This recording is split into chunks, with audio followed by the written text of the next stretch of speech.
So we are getting close to the end of the month, and today we are going to talk about what I have been reading for the Occult Detective October Readathon. I just finished 2 books recently, and I picked up another 2 that maybe I will be able to finish by the end of this month, but I'm not sure. We'll see. And if I don't, then I'll get to them at some point. So recently I finished The Sea Priestess by Dion Fortune. I'm surprised I hadn't read her before because she has a ton of books out. This one was fiction. She has a bunch of other non-fiction that's all occult based and about magic and ritual and different stuff in that vein. And this one follows 2 characters. The one is this real estate guy, and he has inherited the business from his father and owns all this property that over the years, some of it has done well and some of it has just kind of sat around and all that stuff. And he meets this woman who had been a client of his father's. She is looking for a place that she can be by the sea, and she wants it for the purpose of performing a certain kind of like magic ritual, like moon magic and sea magic, one might say. This real estate agent, he has, they say it's asthma, but it sounds like a combination of maybe asthma and panic attacks with what happens to him and how he seems like he kind of like freaks out like he's having a panic attack. So because of this, they shoot him up with morphia all the time, which I'm assuming is just morphine. And so he has these weird dreams, and he had dreamt about meeting this woman, but she was like a sea priestess from another time and another life and all of that.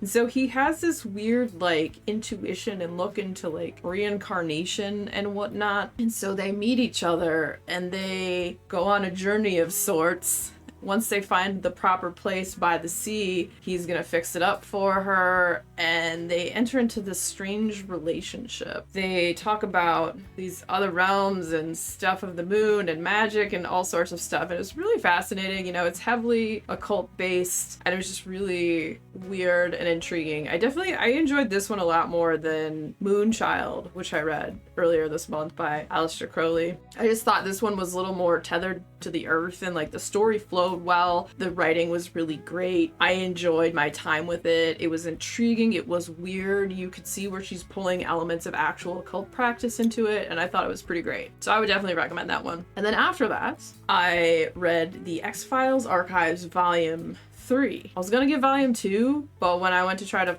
find it online, it cost way more money than Volume 3, so I went with the cheaper one. And it's each of those books is 2 stories by 2 different authors, and they are, as far as I can tell, they're actual episodes of what happened in the actual X-Files show. Some of them I remember, some I don't. So this one had 2 different stories, and the first one was called Goblins. So Mulder and Scully, they end up going to this town. They go there because there's been these murders that are occurring, and no one has really seen how they're occurring. Well, there's been witnesses, but one of the witnesses was on drugs, and then another one's this old lady that everyone thinks crazy that talks about goblins. And all anyone's really seen is like a shadow. Like one was a shadow coming out of a wall with a knife that slashed this one guy's throat. And the other lady who was on drugs was like, something came out of a tree and attacked this other guy. So these are your witnesses. This is what they know. And it's almost like this goblin or whatever it is invisible. So they come in and they are trying to figure out what it is and what this could possibly be. And you know, it's X-Files, so it's super weird. And the town is basically like a military town. That's the only reason there's even anything surrounding it in there. And what's weird about like the military installation they have, there seems to be maybe some weird, shady, unorthodox stuff that was being tested or done to possible people that were at the place. I mean, unless there's really goblins that are running around, you know, killing people. But the crazy old lady, who may not be so crazy, she would see them and she's like, they've been coming here for years, ever since the military came into town is when they showed up, because before the military was here, there were no goblins. We didn't have any weird instances and all this stuff. Apparently beforehand, the goblins weren't hurting people. So, you know, Mulder and Scully, they gotta figure it out, you know, solve this weird crime of this invisible shadow hand person, goblin, whatever. And it was a super fun story. I like that one a lot. I feel like I vaguely might have remembered that one as an episode, but I honestly, I don't know. Maybe it wasn't one. Maybe this is just a made up story that could have possibly been an X-File. Either way, it was great. And I love these books because it really, when I read it, I feel like I'm reliving the X-Files, but I'm watching it in my mind's eye, which I think is fun. and I enjoyed it. And then the second story in it's called Ground Zero. There's this scientist that ends up dying in this really weird way. He had worked on the Manhattan Project back in the day, and he was currently working in a nuclear research facility on this weapon. In the office where he would run these mathematical simulations, and he had these supercomputers to like figure out different situational stuff, and they were looking at all these different weather patterns and whatnot. Well, he ends up dying, and they find him, and what looks like what happened is that he was exposed to a nuclear blast, like inside his office. But it didn't affect the rest of the building. Everything's fine, but he is basically like he was nuked, so the body's all burnt up, and everything in the room is pretty much like the papers. If you touch them, they disintegrate, and all of that. And so that's really strange. So they bring in Mulder and Scully to figure this out. And then it happens again. So there's this cowboy that they find dead in the same manner, and his family had owned the land originally that the Manhattan Project had taken place in that area. He still had access to that land.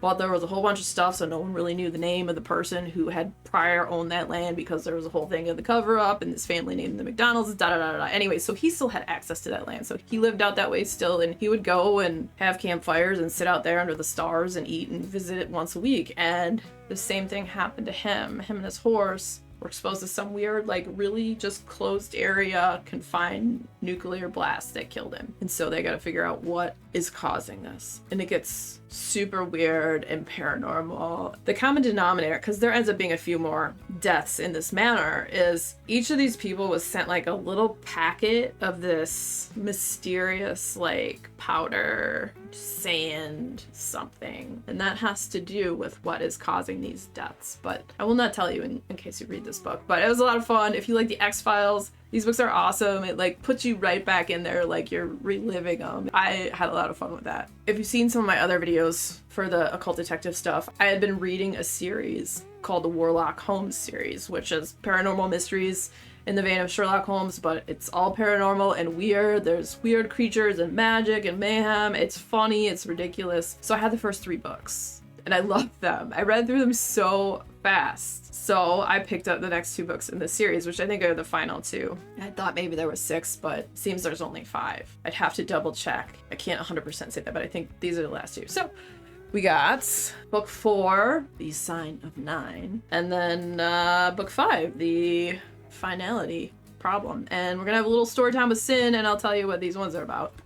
They're all ridiculousness. I don't know, this could be like in any kind of rainy day read, a less serious read, a beach read, a sit by the fire read, in any time. You know, like some books you gotta have a mood for it. This I feel like you could read whenever. Book 4, this one, The Sign of 9. Warlock Holmes, if you don't know about him. So Warlock Holmes has the might of 1,000 demons. So he has all these demons within him that he has access to, and you kind of learn about why he's like that in the other books. And so he's kind of a warlock and has magical powers. And then for a while he had this weird guy that he kind of absorbed into him, Moriarty, that would once in a while take over and speak through him, but he is no longer attached to him in his body. He's out there somewhere. And he solves crimes of a paranormal sort that the normal Scotland Yard, they call him in because they're like, oh, what is going on with this weirdness? It's kind of like he's an X-Files detective, if we're being honest. So this book, Warlock Holmes may have demons in his head, but now Dr. John Watson has a mummy in his bloodstream, specifically that of the sorcerer Xantharaxes, who, when shredded and dissolved in a 7% solution, produces some extremely odd but useful prophetic dreams. I told you it's weird. There's also the small matter of Watson falling for yet another damsel du jour, and Warlock deciding that his companion needs some domestic bliss. So that sounds like it's gonna be ridiculous, and I am here for it. Okay, so then the next and final book, The Finality Problem. The famous duo has been split. Watson has been banished from Holmes' company. Despite the interference of his horrible wife, Mary, Watson tirelessly insinuates himself into every magical adventure he can. Together, him and Holmes face a man with a twisted, well, everything, some very questionable juice-drinking Germans, Geradeb the Devourer, and the estimable Irene Adler. Yet, nothing can prepare them for Moriarty's new form. In the terrible moment, they must face their finality problem at the edge of the Reichenbach Falls. This is one, like, I would just keep reading these. If he ever starts writing these again, I'll keep going. They're fun. I don't know that I've stumbled upon a book series in a while that's just kind of like something I would call zany. Like, how often do you describe a book as zany? Zany, wacky, weird, but Warlock Holmes is pretty great. So that is what I've been up to recently for Occult Detective October, as we are winding down towards the end of the month. And soon it'll be time for the Cryptid Readathon. And if you're interested in the Cryptid Readathon, I will be co-hosting that with Jason's Weird Reads and Fiber Artsy, and I will link the video for that down below. There's a couple of them. So I'll have the announcement video, and then I'll put some of my recommendation video, Jason's rec video, and Crystals from Fiber Artsy as well. Those will all be down in the darkness, so if you want to check that out, if you're looking for some more weird books to read, that's what we'll be getting into in November. If you are a fan of weird books, the next video coming up will be about another weird book, so stick around, check it out. And if you had fun hanging out today, hit that subscribe button, come back, see me again, and we'll talk about more bookish things and weird stuff.